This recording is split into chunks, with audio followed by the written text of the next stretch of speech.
የእግዚአብሔር መንግሥት አመሰራረትና እንደራሴነት። እግዚአብሔር ሕዝቡን የጠራው ለእግዚአብሔር መንግሥት እንደራሴነት ነው። ስለ ክርስቶስ ኢየሱስ ሲናገር በዚህም ምክንያት እግዚአብሔር ያለ ልክ ከፍ ከፍ አደረገው፣ ከስምም ሁሉ በላይ ያለውን ስም ሰጠው። ይህም በሰማይና በምድር ከምድርም በታች ያሉት ሁሉ በኢየሱስ ስም ይንበረከኩ ዘንድ ምላስም ሁሉ ለእግዚአብሔር አብ ክብር ኢየሱስ ክርስቶስ ጌታ እንደሆነ ይመሰክር ዘንድ ነው ይላል።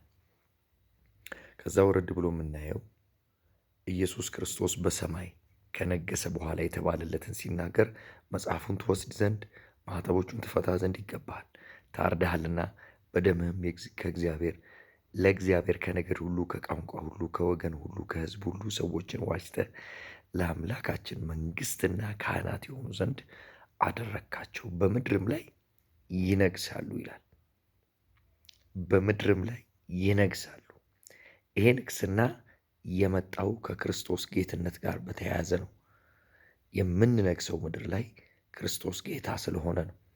ምድር ላይ መንገስ ማለት በዘፍጥረት 1 ላይ የተጻፈው ምድርን ግዟት ሙሏት በእሷም ፍሬያማ ሆኑ የሚለው ቃል ሲፈጸም ማለት ነው።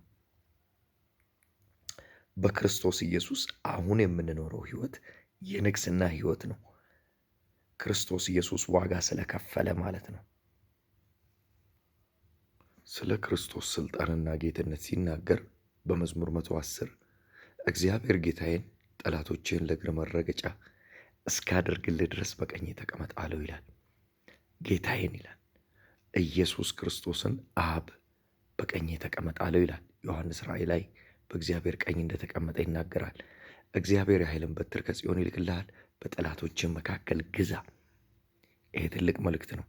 በእግዚአብሔር መንግስት ውስጥ እኛ መንግስት ሆነን ጨለማው ዓለም ላይ እንድንገዛ የተጠራን ሰዎች ነን። በጠላቶቻችን መካከል ነው የምንገዛው። ጠላት በሌለበት ምድር ወይም ደግሞ ገዳም ወይም ደግሞ ከሰው ተለይተን አይደለም። ጨለማ ውስጥ ነው ብርሃን የሚያበራው። በጠራራ ፀሐይ ባትሪ የሚያበራ ሰው የለም። ከዛ በኋላ ወረድ ብሎ ቁጥር 4 ላይ እንደ መልከ ጻዲቅ ሥርዓት አንተ ለዘላለም ካህን ነህ ብሎ እግዚአብሔር ማለ አይጸጸትም ይላል። የክርስቶስ ክህነት ዘላለማዊ ነው። ሁልጊዜም ሰውንና እግዚአብሔርን የሚያስታርቀው የክርስቶስ ሥጋ ነው። እኛ እዚህ ክህነት ውስጥ ነው የገባ ነው። እኛ ካህን የሆንነው በዚህ ስርዓት ውስጥ ነው። ስለዚህ ለሰው በእግዚአብሔርና በሰው መካከል ካህን ነን። ሰውን ከእግዚአብሔር ጋር እናስታርቃለን። ኃጢአታቸውን ይቅር እንላለን። ይቅር እንዲባል እናደርጋለን። እንሰብካቸዋለን፣ እንፈውሳቸዋለን፣ እናድናቸዋለን። ግዛታችን በተመለከተ ግን ፍርድን እናደርጋለን። አመፀኛው እንዲፈነጭ አንፈቅድለትም። ምድር ላይ የተጣመሙ ነገሮችን እናስተካክላለን።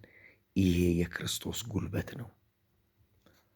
ስለዚህ ሲናገር ቁጥር 5 እግዚአብሔር በቀኝህ ነገሥታትን በቁጣው ቀን ይቀጠቅጣቸዋል፣ በአሕዛብ መካከል ይፈርዳል፣ ሬሳዎችንም ያበዛል፣ በሰፊ ምድር ላይ ራሶችን ይቀጠቅጣል ይላል። ይሄ በአጋንንትና በስልጣኑ ላይ የምናደርገው ውጊያ ሲሆን እነሱ በተሰበሩ ቁጥር፣ እነሱ በተመቱ ቁጥር ነፍሳት ይድናሉ። ነፍሳት ወደ ክርስቶስ መንግሥት ይጨመራሉ። ስለዚህ የኃይልን በትር ቁጥር 2 ስንመለከት እግዚአብሔር የኃይልን በትር ይልክልሃል፣ ከጽዮን ይልክልሃል፣ በጠላቶችህ መካከል ግዛ ይላል። የኃይሉ በትር ግዛትን ያመጣል። እንግዲህ ንግስናችን እንደ መልከ ጻዲቅ ስርዓት ከሆነ መልከ ጻዲቅ ወይም የሰላም ንጉስ፣ የሻሎም የሆነው ንጉስ፣ ካህንም ንጉስም የሆነው የሻሎም ንጉስ ተምሳሌቱ ኢየሱስን ነው የሚያሳየው። በመጽሐፍ ቅዱስ አጥኚዎች ዘንድ የሳሌም ንጉስ ወይም የኢየሩሳሌም መሪ የሆነው የሻሎም ንጉስ ተብሎ የሚጠራው ሴምን ነው ይላሉ። ሴም የሞተው አብርሃም ከሞተ ከ35 ዓመት በኋላ ነው። በዕድሜ ዝርዝር ይህንን ሪፈር ማድረግ ትችላላችሁ ከኢንተርኔት ላይ። ስለዚህ ኢየሱስ ክርስቶስ ስለ መንግስቱ ሲናገር ምን አለ? አንተ ታናሽ መንጋ መንግሥትን ሊሰጣችሁ የአባታችሁ በጎ ፈቃድ ነውና አትፍሩ። መንግሥት ተሰጥቶናል፣ ስለዚህ አንፈራ። ይህ መንግሥት ትክክለኛው ቃል ንግስና ነው የሚለው ንግስና ነው የሚለው በሂብሩ ማምለካ ነው የሚለው። ስለዚህ ግዛትን ነው የሚያሳየው፣ ስልጣንን ነው የሚያሳየው፣ ዶሚኒየን ነው የሚያሳየው፣ ፓወርን ነው የሚያሳየው። ስለዚህ ምን ይሁን? ሉቃስ 12:5 ላይ ወገባችሁ የታጠቀ መብራታችሁም የበራ ይሁን ይላል። ዲያብሎስና ጋንንቶቹ በጨለማ ውስጥ ነው የሚሰሩት። ብርሃን ባበራንባቸው ቁጥር ይበረግጋሉ፣ ይበተናሉ፣ ስራቸው ይፈርሳል፣ ይጋለጣል።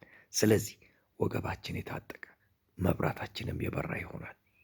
ኢየሱስ ጌታ ነው።